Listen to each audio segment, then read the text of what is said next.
Tadi ditanyakan terkait dengan ada penyelidik, penyidik, kemudian penuntut umum. Nah, kami dari penyidik maupun penuntut umum yang menangani perkara ini secara formil pekerjaan kami itu sudah diuji dengan adanya pengajuan pra peradilan, ya, dan kami juga sudah melewati itu. Artinya secara formil apa yang dilakukan oleh penyidik dan penyelidik itu tidak melanggar hukum, artinya sesuai dengan prosedur yang ada. Kemudian secara material juga sudah dipertanggungjawabkan di persidangan, pemenuhan unsur-unsur pasal juga sudah diuji di persidangan dan sudah diputuskan, ya, dengan rekan-rekan juga tentunya mengikuti. Pada tanggal 20 November yang lalu sudah divonis, ya, atau dijatuhkan vonis kepada para terdakwa. Jadi artinya ini juga menjawab apa yang disampaikan, apa yang ditanyakan oleh Mas Mario. Jadi secara formil maupun material sudah diuji dan sudah selesai. Artinya selesai itu kami, pekerjaan kami sudah lolos dari uji material, uji formil dengan memenangkan pra peradilan, dan kemudian juga sudah diuji secara material dengan terbitnya putusan atau vonis Majelis Hakim pada tanggal 20 November. Terkait dengan pertanyaan Mas Mario, pengertian dari rehabilitasi sendiri tentunya nanti dari Biro Hukum dan ini akan melihat dan akan melakukan eksaminasi terhadap penanganan perkara yang kami lakukan, sehingga kami baik penyidik maupun penuntut umum bisa memperbaiki kembali langkah-langkah yang kami lakukan dalam rangka penanganan perkara ini supaya kedepannya bisa melaksanakan tugas-tugas kami menjadi lebih baik. Kemudian kayaknya sudah terjawab semuanya, ya, secara gamblang itu seperti itu.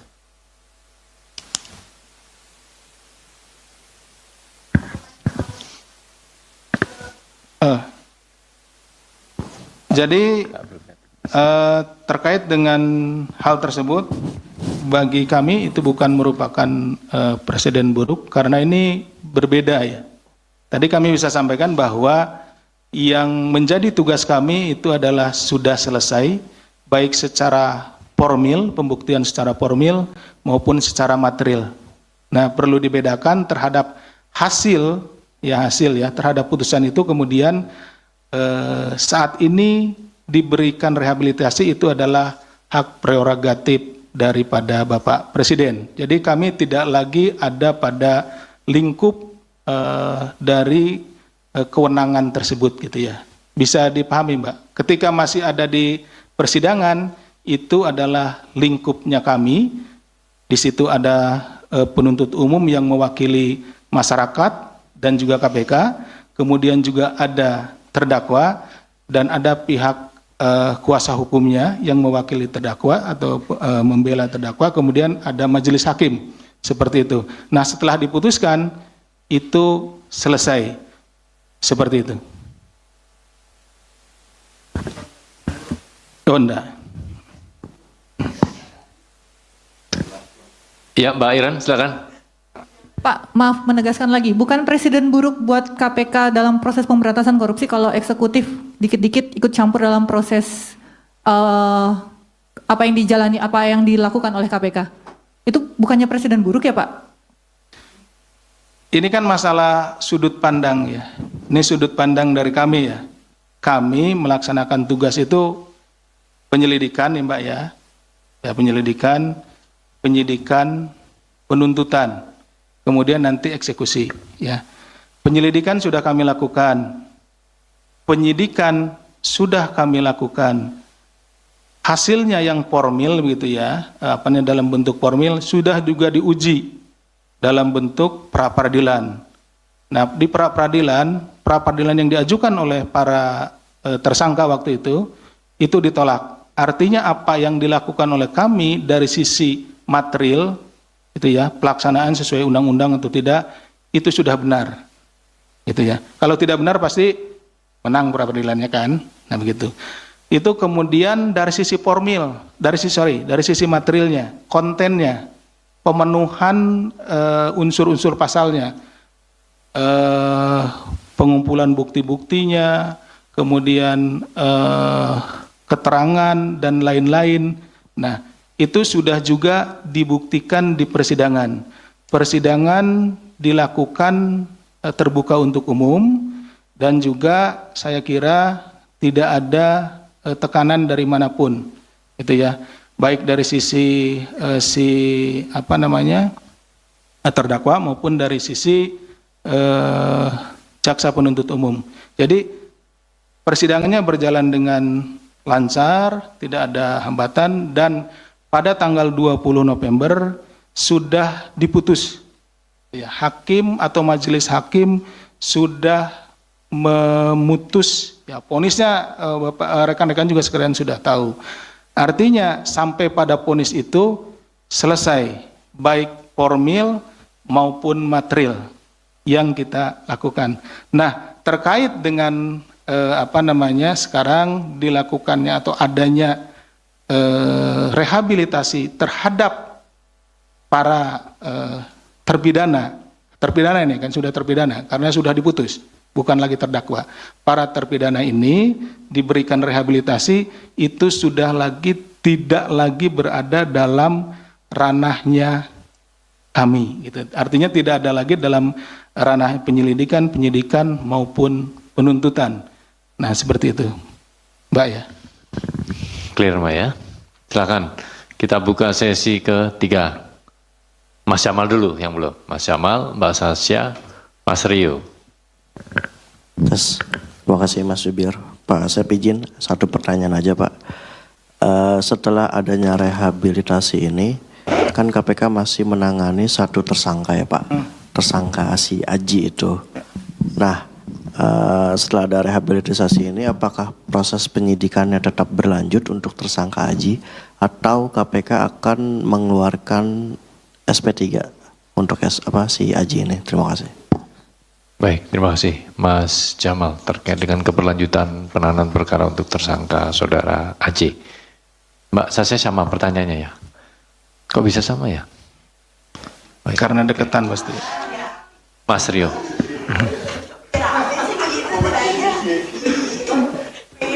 Karena deketan pasti ini.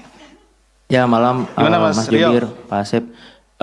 Sedikit setelah adanya rehab, Pak Menko Kemenimipas, Pak Yusril bilang kalau putusan IRA ini dan kawan-kawan itu sudah inkrah, dan KPK juga lagian tidak mengajukan banding kok gitu.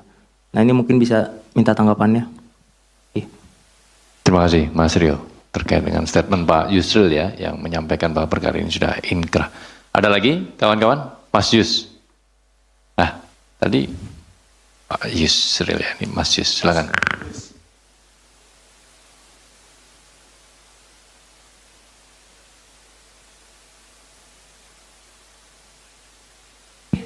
Baik, terima kasih Mas Budi, Pak Asep.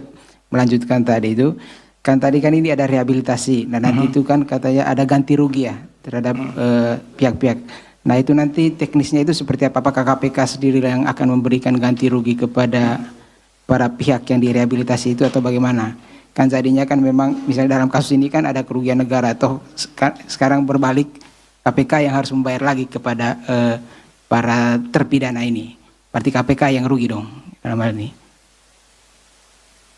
Baik, terima kasih penjelasan terkait dengan frasa ganti rugi ya dalam pemberian rehabilitasi ini.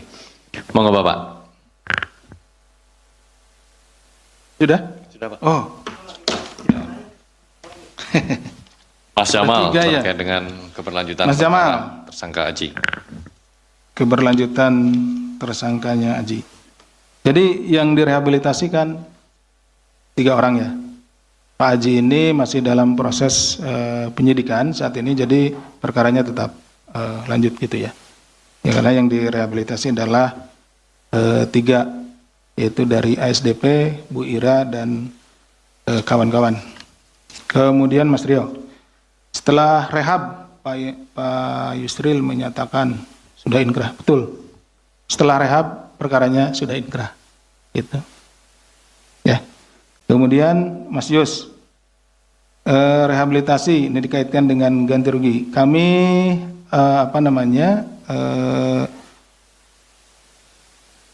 memahami bahwa sebelum diberikannya rehabilitasi ini, tentunya pemerintah bersama dengan legislatif telah melakukan diskusi dan juga pasti melibatkan para pakar hukum, sehingga tentunya terkait dengan nanti ganti ruginya seperti apa dan berapa, itu kami juga masih nanti berkomunikasi dengan pihak-pihak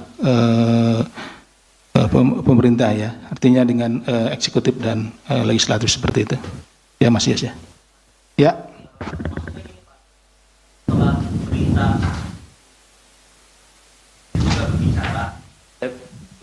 Dia bilang kalau putusan itu tuh sudah inkrah sejak vonis kemarin. Maksudnya bukan setelah pemberian rehab. Kalau pemberian rehab ya iyalah. Maksudnya itu Pak Asep. Ya. Jadi mau minta tanggapannya seperti itu. Apakah benar inkrah setelah vonis atau gimana? Yang bisa saya sampaikan bahwa tanggal 20 ya, tanggal 20 November Majelis Hakim telah memutus perkara tersebut. Nah, seperti itu ya. Bisa dipahami? Ya, itu. Oke. Terima kasih Pak Asep yang sudah merespon seluruh pertanyaan dari teman-teman.